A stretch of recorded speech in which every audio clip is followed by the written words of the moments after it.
नमस्कार मित्रांनो, स्वागत आहे आपले YBD अकॅडमी YouTube चॅनल वरती.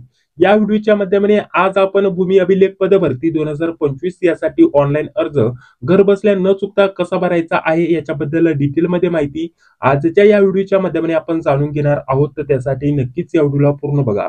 तर बघा मित्रांनो, जर घर बसल्या तुम्हाला ऑनलाईन अर्ज भरता येत नसेल तर तुम्ही आमच्या टीम कडून खूपच कमी किमतीमध्ये ऑनलाईन अर्ज भरून घेऊ शकता. तर त्यासाठी व्हॉट्सअप ग्रुपची लिंक किंवा व्हॉट्सअपचा एक नंबर तुम्हाला व्हिडिओच्या डिस्क्रिप्शन बॉक्समध्ये उपलब्ध करून देतोय. तिथे तुम्ही मेसेज करू शकता. सर्व डॉक्युमेंट लिस्ट तुम्हाला पाठवली जाईल. ते डॉक्युमेंट तुम्हाला पाठवायचे आहेत आणि खूपच कमी किमतीमध्ये तुम्हाला घर बसल्या तुमचा ऑनलाईन अर्ज भरून दिला जाईल. याच्या व्यतिरिक्त तुम्हाला स्वतःला कसा भरायचा या व्हिडिओच्या माध्यमाने आपण डिटेलमध्ये त्याबद्दल माहिती बघणार आहोत. तर चला या व्हिडिओला आपण सुरुवात करत आहोत. ऑनलाईन अर्ज भरण्यासाठी या वेबसाईटची लिंक व्हिडिओच्या डिस्क्रिप्शन बॉक्समध्ये उपलब्ध करून दिलेली आहे. तर या वेबसाईटला ओपन करायचं आहे. ऑनलाईन अर्ज भरायला सुरुवात जर म्हटलं तर 1/10/2025 रोजी झालेली आहे आणि शेवटची तारीख असणार आहे 24/10/2025 सायंकाळी 5 किंवा रात्रीचं 12 वाजेपर्यंत तुम्ही ऑनलाईन अर्ज भरू शकतात. तर बघा मित्रांनो, नवीन अर्ज भरण्यासाठी इथं क्लिक हिअर फॉर न्यू रजिस्ट्रेशनचं ऑप्शन आहे, यावरती आपल्याला क्लिक करायचं आहे. त्यानंतर अशा प्रकारचं पुढील पेज आपल्याकडे इथं ओपन होऊन येईल. तर बघा, आता अर्जाचं रजिस्ट्रेशन करण्या अगोदर अजून एक छोटीशी माहिती तुम्हाला देऊन घेतो. मित्रांनो, TCS IBPS पॅटर्न नुसार पदभरतींसाठी हे दोन पुस्तकं तुमच्यासाठी अतिशय महत्त्वाची असणार आहे. आता सध्या स्थितीला महानगरपालिकेमध्ये वेगवेगळ्या जिल्ह्यांच्या पदभरती चालू आहे आणि येत्या काही दिवसामध्ये भरपूर वेगवेगळ्या पदभरती येणार आहे महानगरपालिकेमध्ये. त्यासाठी आपल्याला महानगरपालिका TCS 92 प्रश्नपत्रिका संच हे पुस्तक अतिशय महत्त्वाचं असणार आहे. त्याच सोबत येत्या आगामी नगर परिषद पदभरती 2025 साठी नगर परिषद 34 प्रश्नपत्रिका संच हे पुस्तक तुम्ही वापरू शकता. दोन्ही पुस्तकं स्मार्ट स्टडी पब्लिकेशनची असणार आहेत. मित्रांनो, मागील सर्व प्रश्नपत्रिकांचा एकत्रित संच तुम्हाला भेटून जाईल. याच्या व्यतिरिक्त पदभरतीची संपूर्ण माहिती दिलेली आहे. हे दोन पुस्तकं तुम्हाला TCS IBPS पॅटर्न नुसार सर्व पदभरतींसाठी कामी येणार आहे. आणि आता सध्याला आपण ही जी पदभरतीचा फॉर्म भरत आहोत भूमी अभिलेख, याचं जरी पेपर जर म्हटलं तर IBPS कंपनी घेणार आहे. तर त्याच्यासाठी देखील हे दोन पुस्तकं उपयुक्त असणार आहेत. तर ते पुस्तकं खरेदी करायला विसरू नका. दोन्ही पुस्तकं स्मार्ट स्टडी पब्लिकेशनची असणार आहेत, जे की तुम्ही Amazon, फ्लिपकार्ट वरतून ऑनलाईन ऑर्डर करू शकता किंवा जवळच्या कोणत्याही पुस्तक स्टोअरला भेट देऊन ते पुस्तके खरेदी करू शकता. चला आता ऑनलाईन अर्ज भरायला आपण सुरुवात करत आहोत. मित्रांनो, रजिस्ट्रेशन वरती क्लिक केल्यानंतर अशा प्रकारचं पेज आपल्याकडे इथं ओपन होऊन येईल. इथे आपल्याला काही नोटीस दिलेल्या असतात मित्रांनो, काही सूचना दिलेल्या असतात, त्या तुम्ही वाचू शकता. मित्रांनो, PDF स्वरूपामध्ये अशा प्रकारचं आपल्याला हे डाउनलोड करायचं आहे. काही महत्त्वाच्या सूचना दिलेल्या आहेत ते तुम्ही वाचून घेऊ शकता. तर चला आता अर्ज भरण्यासाठी इथं स्वतःचं पहिलं नाव टाकायचंय, तेच नाव तुम्हाला पुन्हा टाकायचंय, कन्फर्म करायचंय. मधलं नाव टाकायचंय, तेच नाव तुम्हाला पुन्हा टाकायचं, कन्फर्म करायचंय. त्यानंतर पुढे आपल्याला आडनाव टाकायचं आहे आणि तेच आडनाव तुम्हाला पुन्हा टाकायचं आहे, म्हणजे कन्फर्म करायचं आहे. आता सर्व हे दोनदा टाकून घेतल्यानंतर तुमचं पूर्ण नाव ऑटोमॅटिकली इथं खाली येऊन जाईल. पुढे यायचं आहे. त्यानंतर इथे एक मोबाईल नंबर द्यायचा आहे. तोच मोबाईल नंबर पुन्हा इथे एंटर करायचा आहे कन्फर्म करण्यासाठी. अल्टरनेटिव्ह मोबाईल नंबर असेल तर द्या, अदरवाईज हे पेज खाली सोडा. त्यानंतर एक ईमेल आयडी टाकायचा आहे. ईमेल आयडी टाकताना इथं फक्त युजर नेम टाका. पुढे आपल्याला @ आणि पुढे आपल्याला डोमेन नेम सिलेक्ट करण्यासाठी ऑप्शन आहे. तर इथे तुम्ही gmail.com हे सिलेक्ट करणार. जसं की आपला ईमेल पूर्ण असतो, जसं की माझं उदाहरणार्थ माझा स्वतःचा ईमेल ajay@gmail.com या स्वरूपामध्ये आहे. तर डोमेन नेम जे असतं मित्रांनो ते पुढे दिलेलं असतं. पुढचं जर म्हटलं तर आपलं असतं युजर नेम. जसे की अजय हे माझं झालं युजर नेम. तर इथे फक्त युजर नेम टाकायचं. त्यानंतर पुढे @ आहे आणि gmail.com हे आपलं डोमेन नेम झालं, म्हणजे पूर्ण आपला ईमेल तयार झाला. ठीक आहे. इथे पुढे मात्र टाकत्या वेळेस तुम्हाला पूर्ण ईमेल टाकायचा आहे. कसा? जसं की ajay@gmail.com. मात्र इथं फक्त युजर नेम टाकायचं, जसं की अजय ऑलरेडी दिलेला आहे. gmail.com तुम्हाला सिलेक्ट करायचं असतं. कन्फर्म करायच्या वेळेस मात्र तुम्हाला पूर्ण तुमचा ईमेल टाकायचा आहे, जसा ईमेल असेल तसा. ठीक आहे, समजून आलं. त्यानंतर हा सिक्युरिटी कोड दिलेला आहे, तो जशाचा तसा इथं बघून टाईप करून सेव्ह अँड नेक्स्ट वरती आपल्याला क्लिक करायचं आहे. त्यानंतर बघा अशा प्रकारचा पेज आपल्याकडे इथं ओपन होऊन येईल. इथे आपण आता आपलं रजिस्ट्रेशन इथं पूर्ण झालेलं आहे. तुम्हाला तुमचा रजिस्ट्रेशन नंबर इथे दिसून येईल आणि पासवर्ड तुम्हाला पुढे दिलेला असतो. आता हा व्यवस्थित जपून ठेवायचा आहे. तसं तुम्हाला या नंबरवरती जो पण नंबर दिलेला असतो त्याच्यावरती मेसेजनी पण हा युजर आयडी पासवर्ड भेटलेला असतो. त्याच सोबत तुमचा जो पण ईमेल असतो त्याच्यावरती पण मेलच्या माध्यमाने तुम्हाला युजर आयडी आणि पासवर्ड सेंड केलेला असतो. तो व्यवस्थित जपून ठेवा, कारण इथून पुढे तुमचं जेव्हा परीक्षेचं ऍडमिट कार्ड येईल तेव्हा यांनीच तुम्हाला लॉग इन करून ते डाउनलोड करायचं असतं मित्रांनो. त्यामुळे युजर आयडी आणि पासवर्ड व्यवस्थित जपून ठेवा. तर बघा, आता फोटोग्राफ आणि सिग्नेचर तुम्हाला इथं अपलोड करायचे मित्रांनो, त्याविषयी इथं काही गाईडलाईन्स दिलेल्या आहेत त्या तुम्ही इथं वाचून घेऊ शकता. तर त्याबद्दल संपूर्ण डिटेलमध्ये माहिती दिलेली आहे. फोटोग्राफची साईज किती असायला पाहिजे, किती केबी पर्यंत आपण फोटो इथं अपलोड करू शकता. त्याच प्रकारे फोटोग्राफ, सिग्नेचर आणि बाकीचे डॉक्युमेंट याच्याबद्दल तुम्हाला इथं माहिती दिलेली आहे, जी की तुम्ही इथं वाचू शकता. ठीक आहे. बाकी जर म्हटलं तर आपण साईज वगैरे बघायची, त्या साईजचा फोटो बनवायचा, इथं क्लिक करून ठीक आहे. तुम्हाला जो फोटो आहे तो चॉईस करून इथं अपलोड करून घ्यायचा आहे मित्रांनो. आता सर्वप्रथम जर म्हटलं तर फोटोग्राफ देखील तुम्हाला इथं अपलोड करायचा आहे, पासपोर्ट साईज फोटो. त्याच सोबत तुम्हाला लाईव्ह फोटो देखील अपलोड करायचा आहे. आता इथं वरती पासपोर्ट साईज फोटो अपलोड करायचा, खाली तुम्हाला इथं लाईव्ह कॅप्चर फोटो इथं अपलोड करायचा आहे. लाईव्ह फोटो अपलोड करण्यासाठी आपल्याला इथं कॅप्चर फोटोचं ऑप्शन आहे, यावरती क्लिक करायचं. अशा प्रकारचं तुम्हाला कॅमेराला अलाउ ॲक्सेस देण्यासाठी ओपन होऊन येईल. तर आता आपल्याला इथं अलाउ दिस साइडचं ऑप्शन आहे, यावरती क्लिक करायचं. त्यानंतर तुमचा कॅमेरा इथं चालू होऊन येईल. ठीक आहे. कॅमेरा चालू झाला, इथं कॅप्चरचं ऑप्शन आहे, कॅप्चरवरती क्लिक करायचंय आणि त्यानंतर तुमचा फोटो इथं कॅप्चर करून तुम्हाला अपलोड करायचा आहे. ठीक आहे. तर या स्वरूपामध्ये तुम्ही लाईव्ह फोटो देखील इथं अपलोड करू शकता. याच्या व्यतिरिक्त जर तुमचं जे लॅपटॉप आहे किंवा कॉम्प्युटर आहे त्याला जर वेबकॅमचं सपोर्ट नसेल, तर तुम्ही असं देखील करू शकता. क्लिक हिअर टू स्कॅनचं ऑप्शन आहे, यावरती क्लिक करायचं. आता हा क्यूआर कोड अशा प्रकारचा ओपन होऊन येईल. हा स्कॅन करायचा कोणत्या मोबाईलमध्ये, त्यानंतर एक वेबसाईट ओपन होऊन येईल. तर त्या वेबसाईटला तुम्हाला ओपन करायचं. ओपन केल्यानंतर डायरेक्टली आपला कॅमेरा चालू होऊन जाईल. कॅमेऱ्याने आपल्या मोबाईलमध्ये फोटो काढायचा. फोटो काढल्यानंतर ऑटोमॅटिकली इथे या वेबसाईटवरती तो फोटो अपलोड होऊन येतो. म्हणजे मोबाईलच्या माध्यमाने देखील तुम्ही तुमचा लाईव्ह फोटो इथे कॅप्चर करून अपलोड करू शकता, काही अडचण नाही. हे सर्व झाल्यानंतर इथं आय कन्फर्मचं ऑप्शन आहे, यावरती क्लिक करणार. त्याच प्रकारे सिग्नेचर आपल्याला एका कोऱ्या कागदावरती सिग्नेचर करायची आहे आणि ती इथे चूज करून अपलोड करून घ्यायची आहे. त्यानंतर आय कन्फर्म आणि त्यानंतर सेव्ह अँड नेक्स्ट वरती क्लिक करायचंय. तर पटकन मी अपलोड करतो. त्यानंतर बघा अशा प्रकारचा पुढील पेज आपल्याकडे इथं ओपन होऊन येईल. आता इथं काय बेसिक डिटेल आपल्याला इथं भरायची असते मित्रांनो. सर्वप्रथम जर म्हटलं तर आपल्याला इथं कोणत्या डिव्हिजनसाठी इथं अर्ज भरायचा आहे, कोणत्या विभागासाठी अर्ज भरायचा आहे, ते तुम्हाला इथे सिलेक्ट करायचंय. त्याच्यासाठी व्यवस्थित आपण जी जाहिरात आहे ती वाचून घेतलेली असणं गरजेचं असणार आहे. याच्यामध्ये पुणे विभागाच्या जागा आहेत, मुंबई, नाशिक, छत्रपती संभाजीनगर, अमरावती आणि नागपूर या विभागानुसार इथं जागा दिलेल्या आहेत. तर तुम्हाला ज्या पण विभागासाठी इथं अर्ज भरायचा आहे ते विभाग तुम्ही इथं सिलेक्ट करणार. ठीक आहे.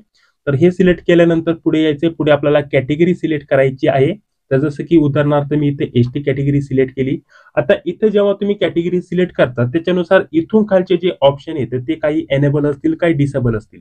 जसं की आता एसटी कॅटेगरी इथे मी सिलेक्ट केलेली आहे. तर उदाहरणार्थ एससी एसटी कॅटेगरीसाठी जे नॉन क्रिमिलियरचं सर्टिफिकेट असतं ते लागत नाही. तर त्याच्यामुळे ते ऑप्शन ऑलरेडी इथं डिसेबल असणार आहे.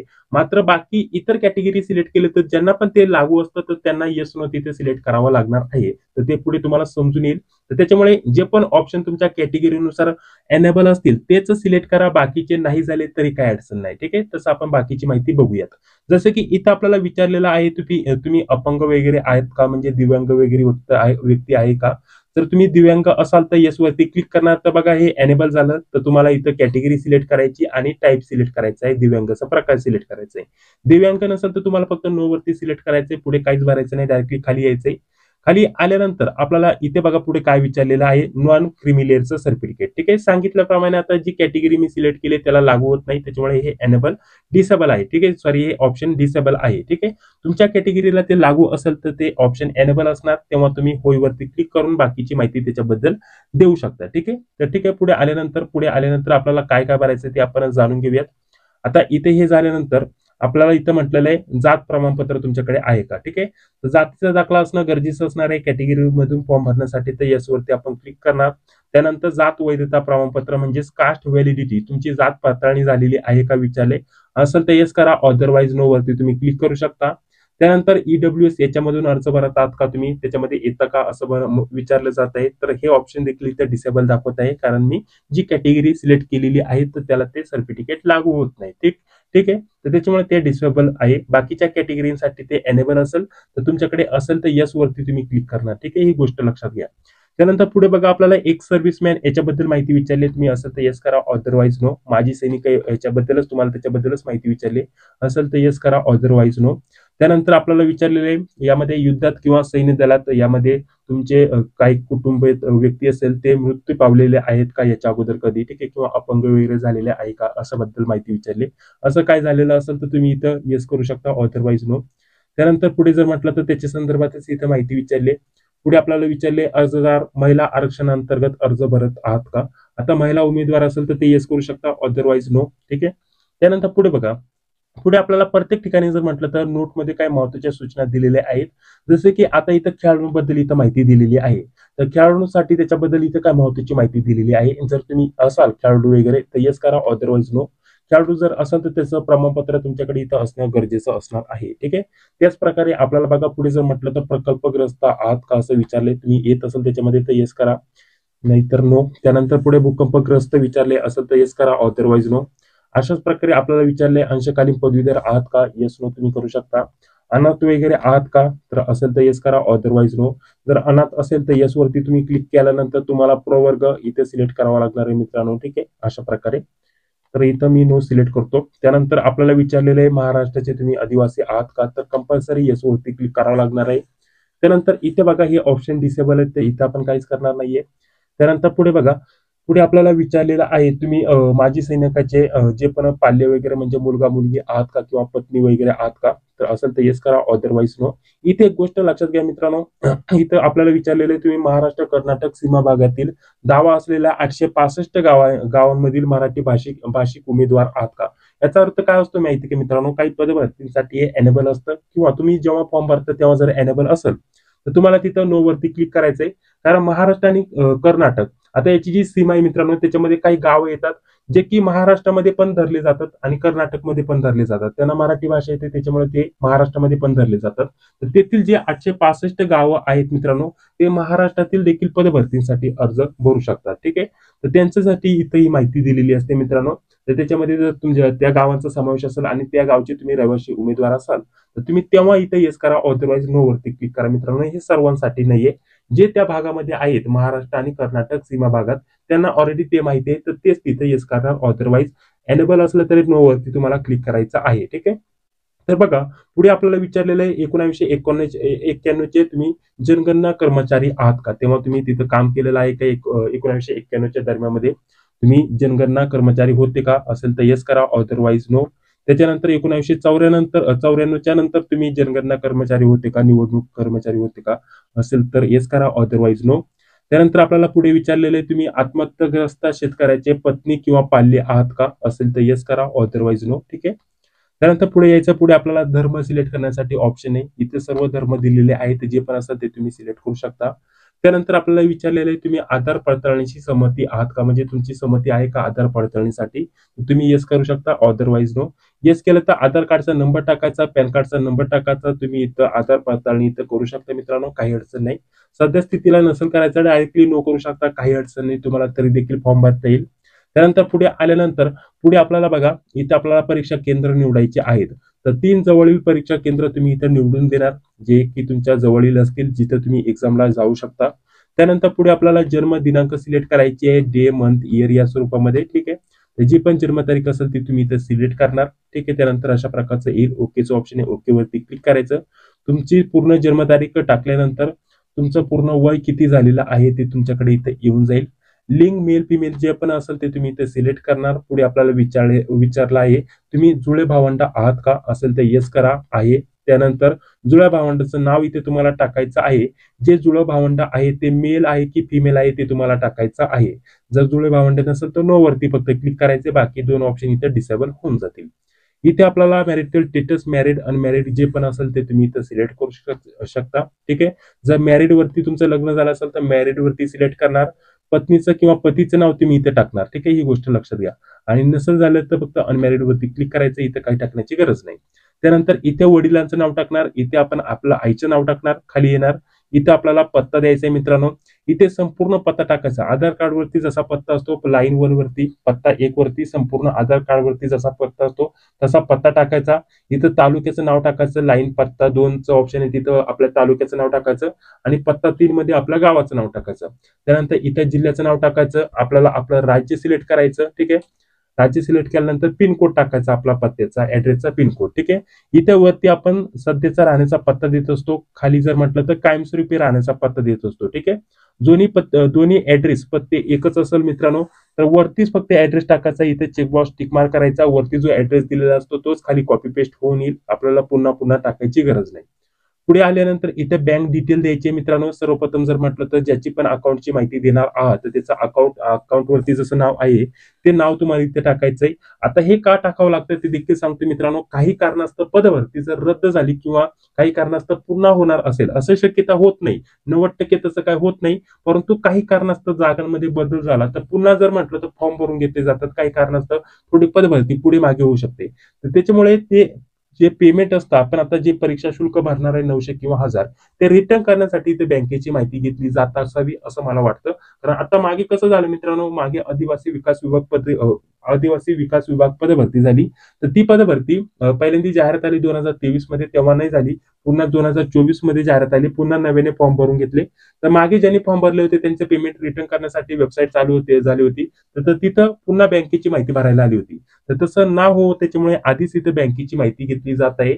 असं काही झालं तर तुमचं पेमेंट रिटर्न करण्यासाठी, जे परीक्षा शुल्क आहे ते रिटर्न करण्यासाठी, असं मला स्वतःला वाटतं.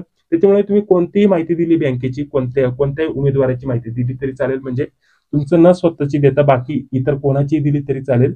इथे आपल्याला व्यवस्थित पूर्ण नाव टाकायचं, अकाउंट नंबर म्हणजे आपल्या बँकेच्या अकाउंटवरती जसं नाव आहे तसं. इथे अकाउंट नंबर टाकायचा, तोच अकाउंट नंबर पुन्हा टाकायचा आहे, कन्फर्म करायचा आहे.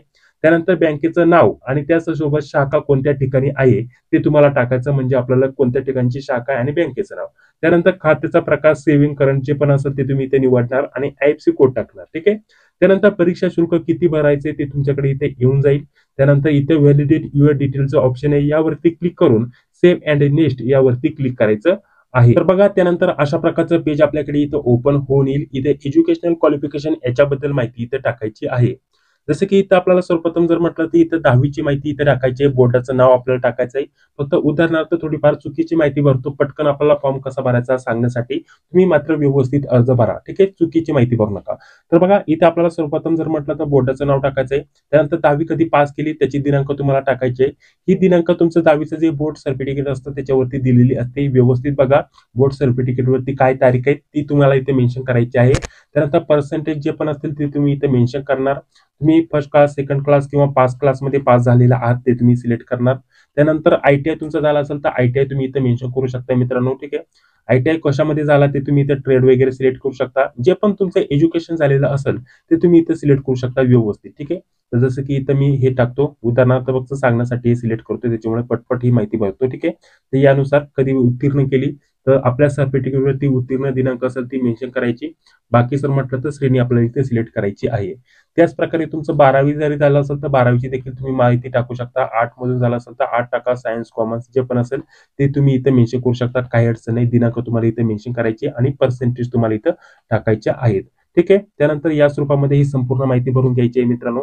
डिप्लोमा झाला असेल तर डिप्लोमाची माहिती द्या, काही अडचण नाही. ग्रॅज्युएशन झालं असेल तर ग्रॅज्युएशनची माहिती द्या. तर ही माहिती तुम्हाला व्यवस्थित इथं भरणं गरजेचं असणार आहे मित्रांनो. आता तुमचा डिप्लोमा वगैरे झाला असेल तर तो कधी झाला त्याची तुम्हाला तारीख वगैरे टाकायची. ठीक आहे. पास केल्याची दिनांक आणि पर्सेंटेज तुम्हाला टाकायचे आहेत. याच प्रकारे जर म्हटलं तर बघा, ही संपूर्ण माहिती व्यवस्थित भरल्यानंतर आपल्याला तुमचं ग्रॅज्युएशन झालेलं आहे का असं देखील विचारलेलं आहे. तर ग्रॅज्युएशन झालं असेल तर त्या बोर्डाचं नाव, त्यानंतर कशामधून झालेलं आहे, बीए वगैरे झालं असेल तर बीए टाकू शकता, काही अडचण नाही. त्याच्यानंतर कधी पास आउट केलं ते तुम्हाला इथं दिनांक टाकायची मित्रांनो या स्वरूपामध्ये. ठीक आहे. व्यवस्थित ही माहिती भरून घ्या. त्याच्यानंतर आपल्याला ही श्रेणी वगैरे सिलेक्ट करायची, पर्सेंटेज टाकायचे, हे सर्व टाकायचं. त्यानंतर पुढे आपल्याला विचारलेलं आहे मराठी भाषेचं ज्ञान आहे का, असेल तर येस करा, अदरवाईज नो. परंतु नो करून चालणार नाही. मराठी भाषेचं ज्ञान कंपल्सरी लागतं. त्याच्यामुळे येस वरतीच आपल्याला क्लिक करावं लागणार आहे. पुढे आपल्याला विचारलेलं आहे आपण ज्याच्यासाठी अर्ज भरत आहात त्याच्यासाठी जर म्हटलं तर त्या ट्रेडचा कोर्स तुम्ही उत्तीर्ण केलेला आहे का. ठीक आहे. इथं कंपल्सरी जर म्हटलं तर आपण केलेला असेल इन्स्टिट्यूट मधून तर आपण इथं येस करा, अदरवाईज नो. ठीक आहे. व्यवस्थित बघा, तुमच्यानुसार तुम्ही इथे सिलेक्ट करू शकता, काही अडचण नाही. त्यानंतर सीजीपीए बेसवरती झालेला आहे का तो मार्क होते की सीजीपीए, तर ते तुम्ही इथे सिलेक्ट करू शकता. सीजीपीए मधून केला असेल तर येस करा, अदरवाईज नो. ठीक आहे. त्यानंतर पुढे आपल्याला विचारलंय टायपिंग तुमचं झालेलं आहे का मराठी आणि इंग्लिश, तर असेल तर येस करा, अदरवाईज नो. एमएससीआयटी झालेला आहे का, येस नो तुम्हाला सिलेक्ट करण्याचं ऑप्शन आहे ते तुम्ही टाकणार. त्यानंतर तुमच्याकडे अनुभव असेल तर तुम्ही इथं येस वरती क्लिक करणार. ठीक आहे. त्यानंतर तुम्ही कशामध्ये काम केलेलं आहे संस्थेचं किंवा प्राधिकरणाचं नाव टाकणार. आता सध्याला तुम्ही काम करत असाल तर येस करा, अदरवाईज नो. त्यानंतर पदाचं नाव टाकायचं, कधीपर्यंत तर कधीपासून ते कधीपर्यंत काम केलं ते टाकायचं. कामाचं स्वरूप आणि काम का सोडलं त्याचे कारण तुम्हाला टाकायचं. ठीक आहे. हे तुम्ही अनुभव ऍड करू शकता. अनुभव वगैरे नसेल तर नाही केला तरी काय अडचण नाही, कंपल्सरी नाहीये. मराठी भाषा तुम्हाला लिहिता, वाचता, बोलता येणं आवश्यक असणार आहे मित्रांनो. तर तिन्ही चेकबॉक्स इथे टिक मार्क करून घ्यायचे आहेत. याच्या व्यतिरिक्त तुम्हाला कोणती भाषा येते ते तुम्हाला इथे मेन्शन करायचं आहे. जसं की हिंदी भाषा येत असेल, तर तुम्ही हिंदी देखील इथे एनेबल करू शकता मित्रांनो, लिहिता, वाचता, बोलता. याच्या व्यतिरिक्त इंग्लिश भाषा येत असेल, तर इंग्लिश देखील तुम्ही टाकू शकता मित्रांनो, ठीक आहे.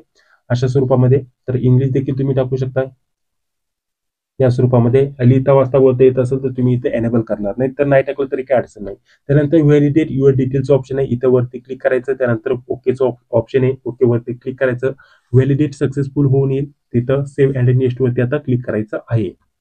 त्यानंतर बघा अशा प्रकारचा पेज आपल्याकडे इथं ओपन होऊन येईल. तुमचा संपूर्ण अर्ज तुम्हाला व्यवस्थित इथे चेक करून घ्यायचा आहे. संपूर्ण अर्ज आता भरून झालेला आहे. फक्त तुम्हाला पेमेंट करायचं आणि पेमेंटची प्रिंट घ्यायची. म्हणजे ॲप्लिकेशनची प्रिंट घ्यायची. ठीक आहे. एवढंच फक्त काम बाकी आहे. तर हे पेज थोडंसं मी खाली घेतल्यानंतर इथं आपल्याला काही महत्त्वाच्या सूचना दिलेल्या आहेत, डिस्क्लेरेशन दिलेलं आहे, ते वाचून इथं चेकबॉक्स टिक मार्क करायचंय. ठीक आहे. आणि त्यानंतर कंप्लीट रजिस्ट्रेशनचं ऑप्शन आहे, यावरती क्लिक करायचं आहे. त्यानंतर पुढे बघा, आता आपल्याला 2 डॉक्युमेंट इथे अपलोड करायचे आहेत. पहिले जर म्हटलं तर left hand thumb impression upload करायचं आहे आणि त्याचसोबत हँड रायटिंग डिस्क्लेरेशन अपलोड करायचं आहे आणि फक्त पेमेंट करायचं आहे. ठीक आहे. आता लेफ्ट हँड अंगठ्याचा ठसा तुम्ही इथं अपलोड करणार. अंगठ्याचा ठसाचा आपल्याला सर्वप्रथम व्यवस्थित शाईमध्ये बुडून कोऱ्या कागदावरती ठसा घ्यायचा आहे, त्याचा फोटो काढायचा आणि तो इथं अपलोड करायचा. ठीक आहे. आपल्याला left hand thumb impression upload करायचंय आणि त्यानंतर हँड रायटिंग डिस्क्लेरेशन अपलोड करायचं. हे तुम्हाला कुठं भेटेल ते देखील मी तुम्हाला सांगतो. तर हे पहिलंच पेज आहे मित्रांनो, आपण फॉर्म भरायला सुरुवात केली होती तेव्हा रजिस्ट्रेशनचं हे पेज आहे. इथे हाऊ टू अप्लायचं ऑप्शन आहे, यावरती आपण क्लिक करणार. एक पीडीएफ आपल्याकडे डाउनलोड होऊन येईल. तर बघा इथे आल्यानंतर इथे हँड रायटिंग डिस्क्लेरेशन दिलेलं आहे मित्रांनो, हे तुम्ही वाचू शकता. ठीक आहे. तर बघा हे आपल्याला काय करायचं, एक कोरा कागद घ्यायचा, त्याच्यावरती आपल्याला स्वतःच्या अक्षरामध्ये एवढं लिहायचं. मी जेवढं डार्क केलेलं आहे किंवा बोल्ड केलेलं आहे, इथं आय टाकायचं, इथं स्वतःचं पूर्ण नाव टाकायचं आणि हे वाक्य जे आहेत जसे तसे आपल्याला तिथं लिहायचे आहेत आणि त्यानंतर खाली आपल्याला सही करायची फक्त आणि सही केल्यानंतर आपल्याला फक्त त्याचा फोटो काढून अपलोड करायचा आहे. एवढंच आपलं झालं हे हँड रायटिंग डिस्क्लेरेशन. तर हे दोन्ही तुम्हाला अपलोड करायचे आहेत आणि त्यानंतर हा जो कॅप्चा दिसत आहे, हा कॅप्चा तुम्हाला इथे टाकायचा आहे. तर पटकन हे डॉक्युमेंट मी अपलोड करतो. तर बघा दोन्ही आता मी इथं अपलोड करून कॅप्चा इथं टाकून घेतला आणि त्यानंतर सेव्ह अँड नेक्स्ट यावरती मी क्लिक करतो. ओकेचं ऑप्शन आहे, ओकेवरती क्लिक करतो. त्यानंतर बघा अशा प्रकारचं पेमेंटचं पेज आपल्याकडे इथं ओपन होऊन येईल. आता सध्याला जरी म्हटलं ते ॲप्लिकेशनची प्रिंट तुम्ही घेऊ शकता, परंतु पेमेंट झाल्यानंतर तुमचा ॲप्लिकेशन फॉर्म सक्सेस झाला असं गृहीत धरलं जाणार नाही मित्रांनो.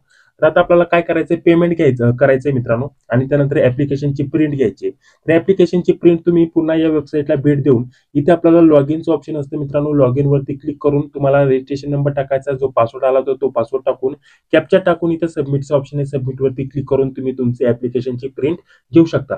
परंतु त्या अगोदर तुम्हाला पेमेंट करणं गरजेचं असणार आहे. किती पेमेंट आहे तुमच्या कॅटेगरीनुसार ते तुम्हाला इथे दिसून येईल. तर व्यवस्थित जसा कॅप्चा दिसत आहे तो कॅप्चा तुम्हाला इथे टाइप करायचा आहे. पेमेंट करण्यासाठी थोडंसं खाली यायचंय. खाली आल्यानंतर सबमिट वरती क्लिक करायचं आहे. त्यानंतर बघा भरपूर माध्यमाने पेमेंट करण्याचं ऑप्शन आहे. इथं debit card, credit card, internet banking, wallet, त्यानंतर क्यूआर कोड अशा प्रकारचे भरपूर ऑप्शन आहे. यूपीआयचं ऑप्शन आहे मित्रांनो. कोणत्याही मार्गाने तुम्ही पेमेंट करू शकता. क्यूआर कोड स्कॅन करून पेमेंट करायचं असेल तर मेक पेमेंटचं ऑप्शन आहे, यावरती क्लिक करायचं. त्यानंतर अशा प्रकारचं येऊन जाईल प्रोसीड विथ पेमेंटचं ऑप्शन आहे, यावरती क्लिक करायचं. त्यानंतर तुमच्याकडे अशा प्रकारचा क्यूआर कोड ओपन होऊन येईल. इथं क्लिक हिअर टू स्कॅनचं ऑप्शन आहे, इथं क्लिक करायचं. क्यूआर कोड स्कॅन करायचा आणि पेमेंट करून टाकायचं. पेमेंट करते वेळेस आता पेमेंट होईपर्यंत तुम्हाला कोणत्याही प्रकारचं हे पेज काढून टाकायचं नाही किंवा हे पेज कट होऊन द्यायचं नाही. मोबाईलवरून फॉर्म भरत असाल तर तुम्हाला कॉल एसएमएस आला तर त्याचा रिप्लाय द्यायचा नाही, पेज मागे घ्यायचं नाही. कट झाल्यानंतरच म्हणजे पेमेंट झाल्यानंतरच बाकीची प्रक्रिया करायची आहे. अशानं काय होतं मित्रांनो, जर तुमचं इंटरनेट कनेक्शन बंद चालू झालं, पेज मागे पुढे घेतलं, बॅक घेतलं तर तुमचं पेमेंट कट होऊन जातं आणि फॉर्म सक्सेस दाखवत नाही. त्याच्यामुळे तुमचं पेमेंट तिथं कट झाल्यानंतर तुम्हाला प्रॉब्लेम होऊ शकतो. तसं काय झालं तर तुम्हाला काय करायचं ते देखील सांगून देतो. तर सर्वप्रथम आता पेमेंट करायचंय. पेमेंट झाल्यानंतर ऑटोमॅटिकली तुमचं पेज डायरेक्टली प्रिंट घेण्यासाठी येईल. तसं नाही झालं तरी काय अडचण नाही. हे लॉगिनचं पेज इथं ओपन झालेलं आहे. रजिस्ट्रेशन नंबर टाकायचा, पासवर्ड टाकायचा, सिक्युरिटी कोड टाकायचा, सबमिट वरती क्लिक करायचं. लॉगिन झाल्यानंतर तुम्हाला डायरेक्टली ॲप्लिकेशनची प्रिंट घ्यायची. अशा प्रकारचं देखील करू शकता. आता जर तुमचं पेमेंट होऊन आणि तुमचं पेमेंट झालेलं आहे, कट झालेलं आहे बँकेतून, परंतु ॲप्लिकेशन फॉर्म पूर्ण दाखवत नाही. असं काय झालं तर तुम्हाला काय करायचंय, हे सर्वप्रथम जर म्हटलं तर आपली जाहिरात होती. जाहिरातीमध्ये एक हेल्पलाईन नंबर दिलेला आहे. तर त्या हेल्पलाईन नंबरवरती तुम्ही संपर्क करू शकता. बाकी जर म्हटलं तर याच्यामध्ये बाकीची संपूर्ण इतर माहिती दिलेली आहे. जसे की अप्लाय कसं करायचं, बाकीची इतर माहिती त्याच्यामध्ये दिलेली आहे. त्याच्यामध्ये संपूर्ण काही आपल्याला अपडेट विषयी तुम्हाला इथे माहिती दिलेली आहे. बाकी जर म्हटलं तर फॉर्म कसा भरायचा याची डिटेलमध्ये माहिती तुम्हाला या व्हिडिओच्या माध्यमाने मी सांगून घेतलेली आहे. याच्या व्यतिरिक्त काही प्रश्न असतील तर कमेंट बॉक्समध्ये सांगायला विसरू नका. आणि आपल्याला नोटिफिकेशनमध्ये एक हेल्पलाईन नंबर दिलेला आहे. काही अडचण आली त्याच्यावरती तुम्ही संपर्क करू शकता. जाहिरात अर्ज करण्यापूर्वी व्यवस्थित वाचा. तर चला, हा व्हिडिओ जर आवडला असेल तर लाईक करा. चॅनलवरती पहिल्यांदा आला असेल तर चॅनलला देखील सबस्क्राईब करा. जी बेल येते तिलाही क्लिक करा. भेटूया आता पुढील व्हिडिओमध्ये. जय हिंद, जय महाराष्ट्र.